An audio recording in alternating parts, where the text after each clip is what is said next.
Students, आज का जो टॉपिक है BA part first paper second Rajasthan geography का जो फिजियोग्राफी कर रहे थे, फिजियोग्राफी का तीसरा पार्ट है पूर्वी मैदान। तो ये जो पूर्वी मैदान है, अपन ने सबसे पहले शुष्क रेगिस्तान पढ़ा, अर्ध शुष्क मैदान पढ़ा, उसके बाद में अरावली प्रदेश के बारे में विस्तार से चर्चा की। उसके बाद में है पूर्वी मैदान। पूर्वी मैदान का क्षेत्र ये वाला है जो मैं मैप के अंदर देखिए, ये वाला क्षेत्र, ये पूर्वी मैदान का क्षेत्र है। ये वाला, इसकी बाउंड्री ऑलमोस्ट ये है। इसके अंदर देखिए, ये जो है ये पूर्वी मैदान का क्षेत्र है, यहाँ से लेके पूरा, और इसको 3 भागों में विभाजित किया है। उसके बारे में अपन विस्तार से चर्चा करेंगे। यह मैदान संपूर्ण राज्य के 23.3% भूभाग को घेरे हुए है। पश्चिमी सीमा अरावली के पूर्वी किनारों के द्वारा उदयपुर के उत्तर तक और इससे आगे उत्तर में 50 सेंटीमीटर की संवर्षा रेखा द्वारा निर्धारित होता है। यानी कि ये जो एक तरह से ये उदयपुर से और फिर उसके बाद में 50 सेंटीमीटर की संवर्षा रेखा द्वारा इसका सीमांकन किया गया है। इस मैदान की दक्षिण पूर्वी सीमा विंध्यन पठार द्वारा बनाई जाती है। दक्षिण पूर्वी सीमा कौन सी है? दक्षिण और पूर्वी सीमा ये विंध्यन पठार के द्वारा बनाई जाती है। इस मैदान के अंतर्गत चंबल बेसिन, ये जो इसके अंतर्गत क्या क्या, चंबल बेसिन की निम्न भूमियाँ जैसे बनास का मैदान, ये चंबल बेसिन लगभग ये उत्तर वाला भाग है। ये इसमें निम्न भूमियाँ जैसे बनास का मैदान, मध्यमाही और छप्पन का मैदान आदि सम्मिलित है। भरतपुर, मुरैना, ग्वालियर आदि मैदान ऊपरी गंगा मैदान के बढ़े हुए विस्तृत भाग हैं, लेकिन बनास का मैदान यद्यपि एक कांपीय भूभाग है, फिर भी एक संप्राय मैदान है, यानी कि समतल मैदान है। मध्य माही मैदान बंजर भूमियों, घाटियों का क्षेत्र है जिसमें 56 के नाम से पुकारते हैं। यह डूंगरपुर, बांसवाड़ा और प्रतापगढ़ और उदयपुर के कुछ भागों पर विस्तृत है और इसका प्रवाह अरब सागर की ओर है। यह मैदान 3 उप इकाइयों में विभाजित किया जाता है। सबसे पहला जो भाग है वो है चंबल बेसिन। चंबल बेसिन यानी कि ये जो ऊपर मैंने दिखाया है, ये ऊपर वाला जो बाण गंगा मैदान है, ये वाला भाग है, ये है चंबल बेसिन, ये वाला।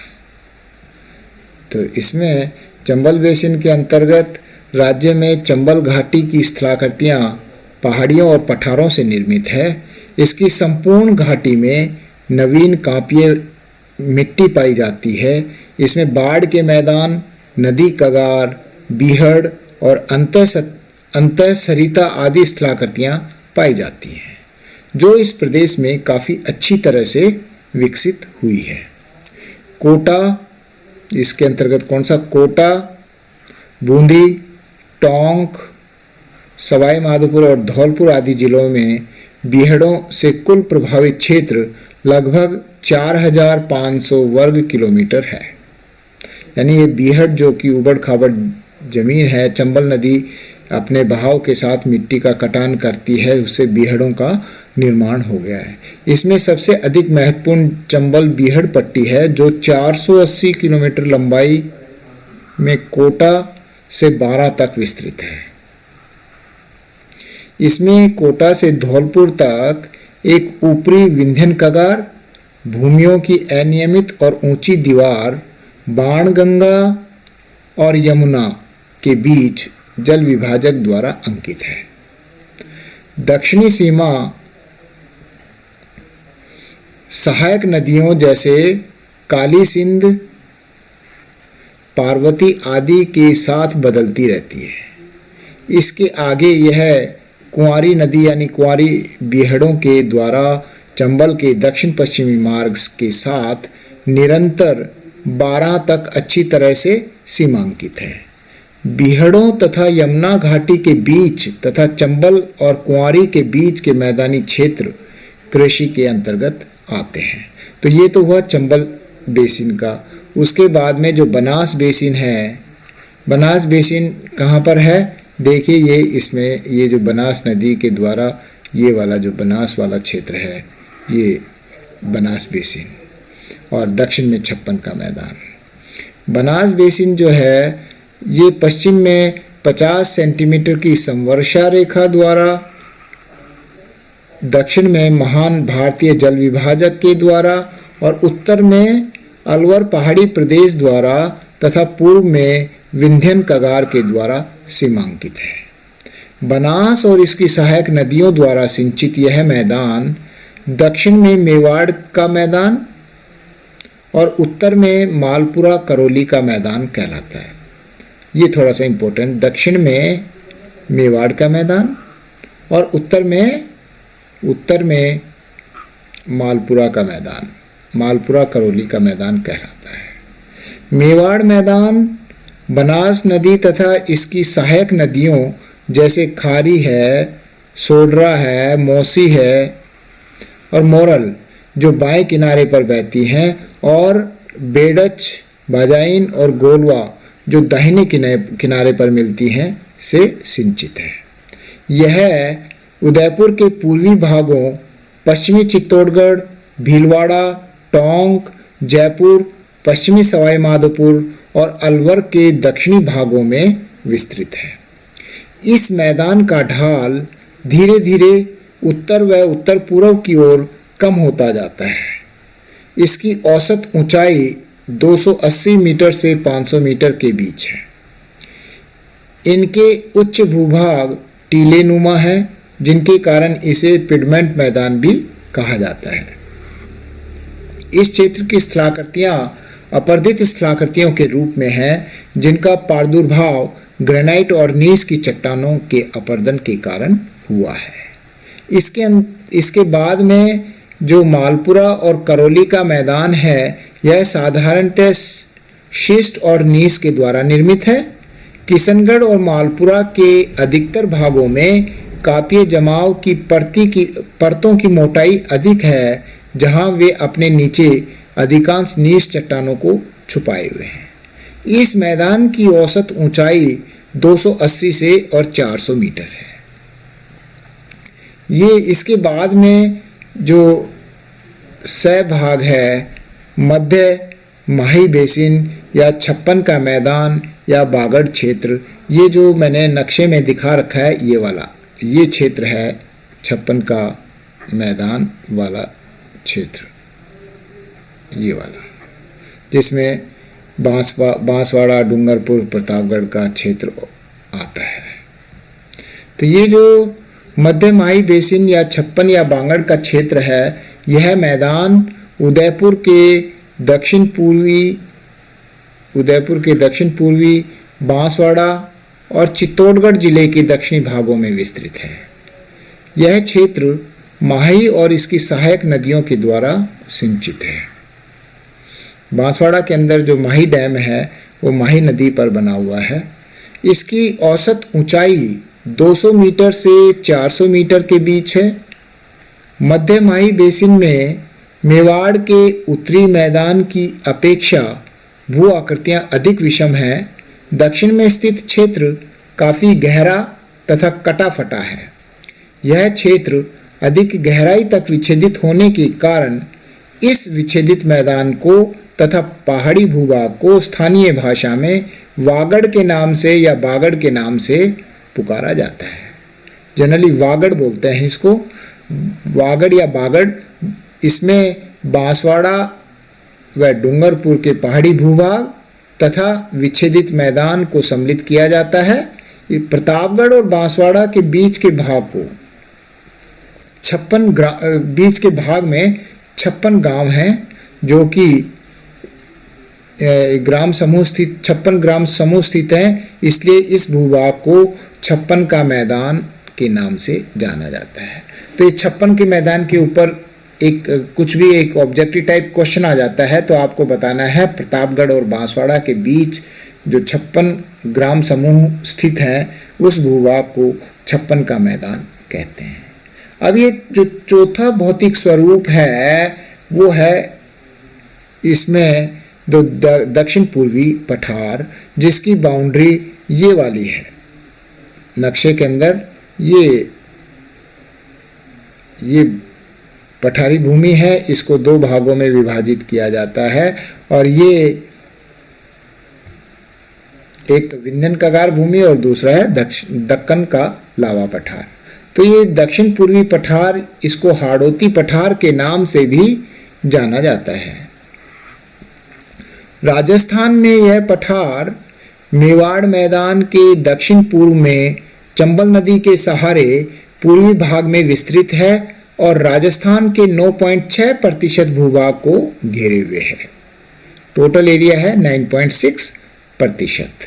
यह उत्तर पश्चिम में अरावली के महान सीमा भ्रंश द्वारा सीमांकित है और राजस्थान की सीमा के पार तब तक फैला हुआ है जब तक बुंदेलखंड के पूर्ण विकसित कगार दिखाई नहीं देते।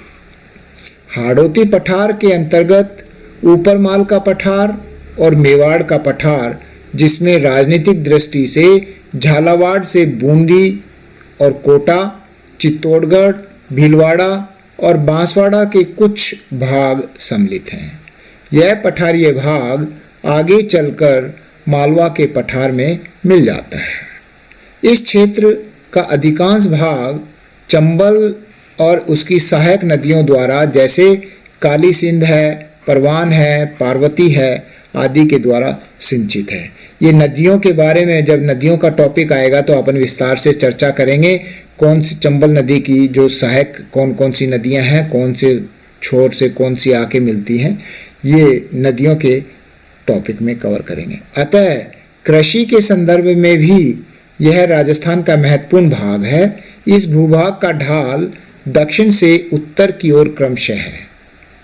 यह पठार पुनः दो लघु इकाइयों में विभाजित किया जाता है। ऊपरी भाग है वो विंध्यन कगार भूमि।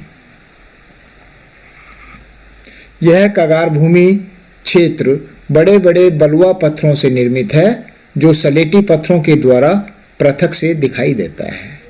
कगारों का मुख बनास और चंबल के बीच दक्षिण पूर्व दिशा की ओर है और तथा बुंदेलखंड में पूर्व की तरफ फैले हैं। उत्तर पश्चिम में चंबल के बाएं किनारे पर तीव्र ढाल वाले कगार दिखाई देते हैं, खड़ी पहाड़ियाँ। तत्पश्चात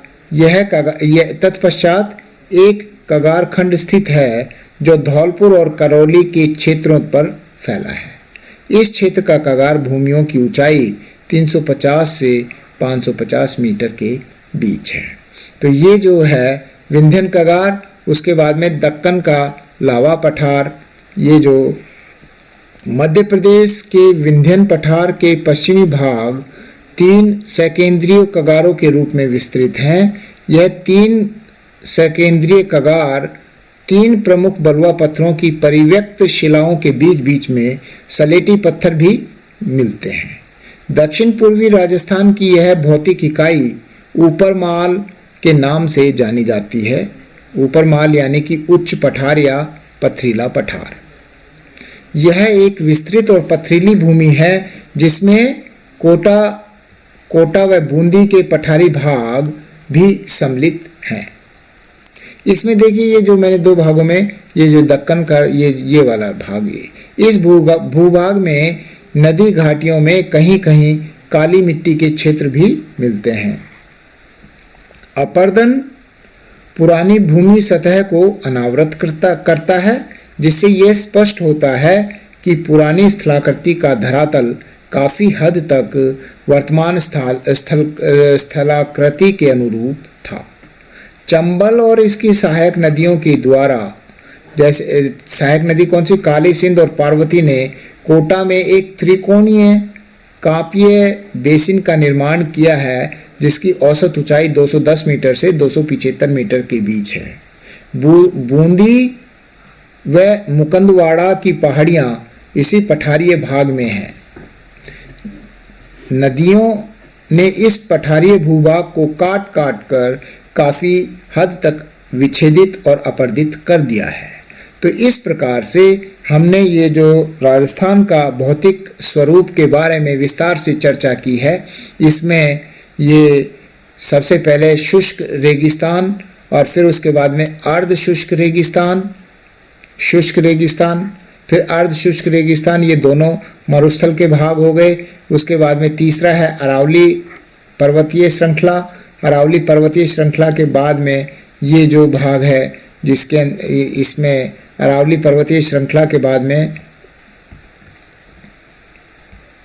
ये जो पूर्वी मैदान में जिसमें पूर्वी मैदान में चंबल का बेसिन आ गया, बनास बेसिन आ गया, मध्यमाही बेसिन आ गया, ये तीनों बेसिन। और उसके बाद में उत्तर पूर्वी पठार जिसको कि हाड़ौती पठार के नाम से भी जाना जाता है, जिसको दो भागों में विभाजित किया है। और इस प्रकार से ये जो टॉपिक है आपका कंप्लीट होता है। इस फिजियोग्राफी जो टॉपिक है वो आपका यहीं पे समाप्त होता है।